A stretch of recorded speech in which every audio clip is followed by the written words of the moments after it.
Second test में overall team India ने इतनी बुरी परफॉर्मेंस दी है, ये कहना भी गलत नहीं होगा कि ये टेस्ट मैच 3 दिन चला है।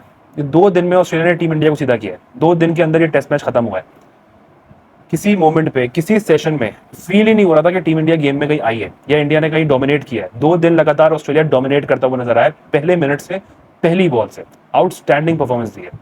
और ऑस्ट्रेलिया तो कहना दूर की बात है, ट्रेविस हेड जब सामने कोई टीम इंडिया आती है उसको कुछ हो जाता है। वो सिंगल हैंडेडली मैच को इधर से उधर करने की सलाहियत रखता है, स्पेशली अगेंस्ट इंडिया।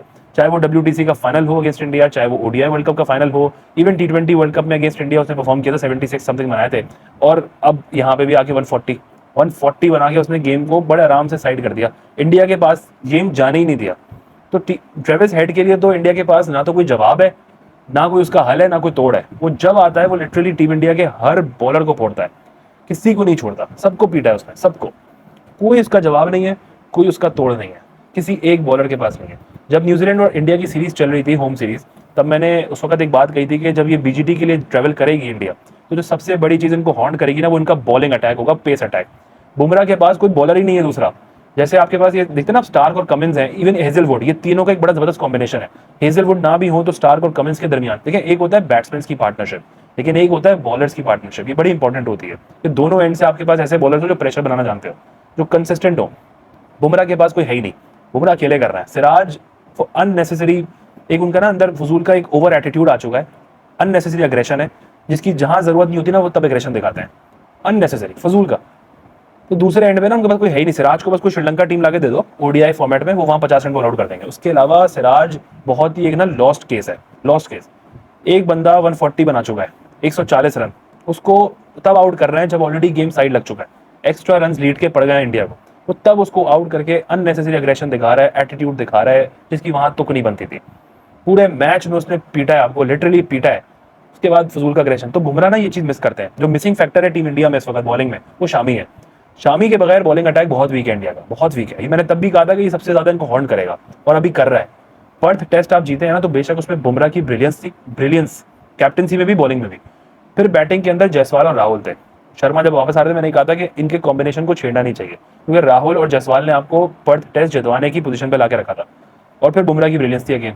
यहाँ पे बुमराह अगर हर मैच नहीं खेलेंगे, परफॉर्म नहीं कर पाएंगे, या उनसे विकेट्स वैसे नहीं मिलेंगी, तो दूसरा कोई प्रेशर क्रिएट करने वाला नहीं है। ये बहुत ज्यादा मिसिंग फैक्टर है। सेकेंडली अगेन उनकी बैटिंग, फॉर नो रीजन उनकी बैटिंग इतना कोलैप्स कर रही है कि एक पार्टनरशिप छोटी सी बनती है, उसके बाद एकदम से 5-6 बंदे गिर जाते हैं, एक साथ 5-6 लोग आउट होते हैं फॉर नो रीजन। अब मिडिल ऑर्डर को संभालने वाला नहीं है इनका। पहले कौन थे? 2 लोग थे, रहाणे और पुजारा। स्पेशली पुजारा, वो बॉलें खाता था अपनी बॉडी के ऊपर।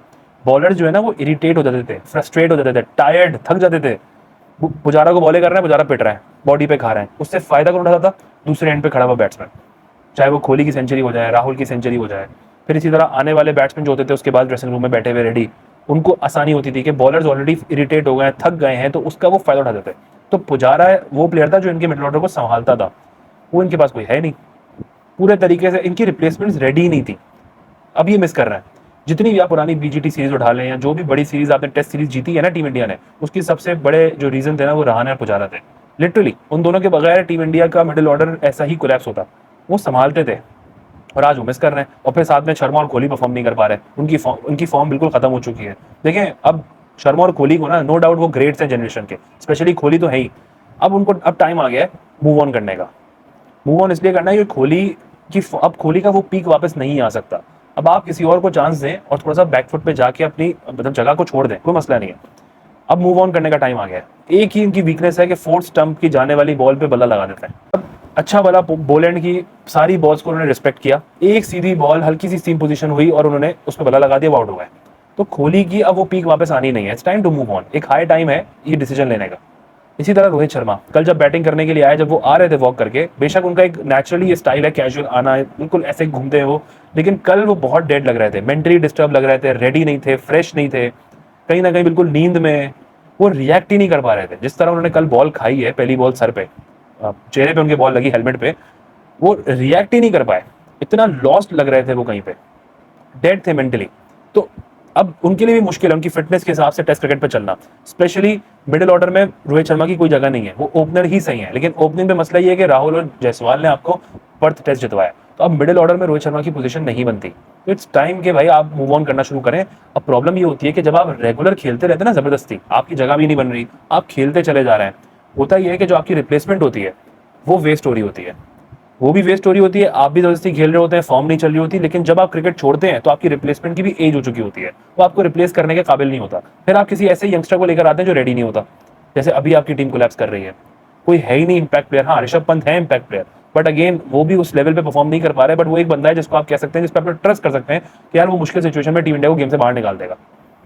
पिछली सीरीज में भी वो बहुत इंपॉर्टेंट उन्होंने कैरेक्टर प्ले किया था ऑस्ट्रेलिया के अगेंस्ट ही। तो एक ऋषभ पंत है इम्पैक्ट प्लेयर, बट आपको और इम्पैक्ट प्लेयर्स चाहिए होंगे। क्रिकेट अब बहुत डिमांडिंग हो गई है। शर्मा और कोहली को कहीं ना कहीं डिसाइड करना होगा कि it's time to move on. सारी बंदूकें हमेशा राहुल के ऊपर होती हैं, लेकिन जो इनके फैंस है ना, स्पेशली शर्मा और कोहली के, वो बंदूकें अपने ऊपर आने नहीं देते, वो अग्रेसिव हो जाते हैं। सिर्फ राहुल प्रॉब्लम नहीं है क्रिकेट का इस वक्त टीम इंडिया के अंदर रेड बॉल में, शर्मा और कोहली भी हैं। शर्मा की कोई परफॉर्मेंसेस नहीं है, वो T20 वर्ल्ड कप जीते थे, तो वही बात है, इस एक वर्ल्ड कप की जीत ने उनको सर पे बिठा लिया गया कि अब वो हर चीज कर सकते हैं, अब उनके लिए हर चीज माफ हो गई है। नहीं, ये ज्यादती है कि आप सिर्फ राहुल को ब्लेम करते रहो और बाकी दोनों को छोड़ दो, जबकि राहुल सबसे इंपॉर्टेंट कैरेक्टर है पिछला टेस्ट मैच जितवाने में, पर्थ टेस्ट जितवाने में। तो इट्स हाई टाइम के मूव ऑन करने का प्लान करें।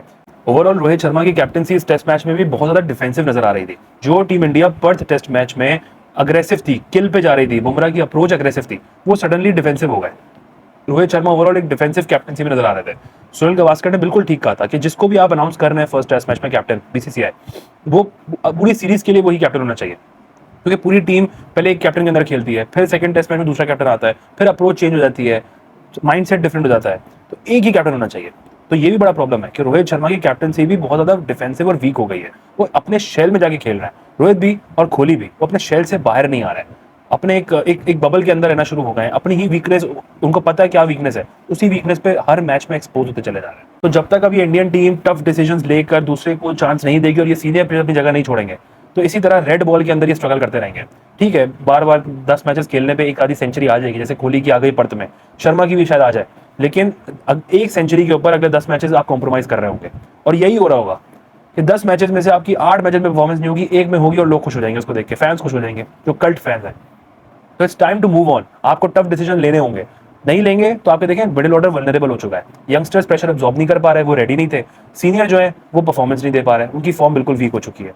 तो इट्स टाइम कि आप अब टफ डिसीजंस लें एंड देन दूसरे प्लेयर्स को चांसेस दें जो वाकई डिजर्विंग हो, स्पेशली जो रणजी ट्रॉफी में परफॉर्म करते हुए आ रहा है। और साथ साथ अब गौतम गंभीर को भी कहीं ना कहीं रियलाइज हो गया होगा कि भाई IPL में कोचिंग करना और इंटरनेशनल क्रिकेट में कोचिंग करने में बहुत बड़ा फर्क होता है।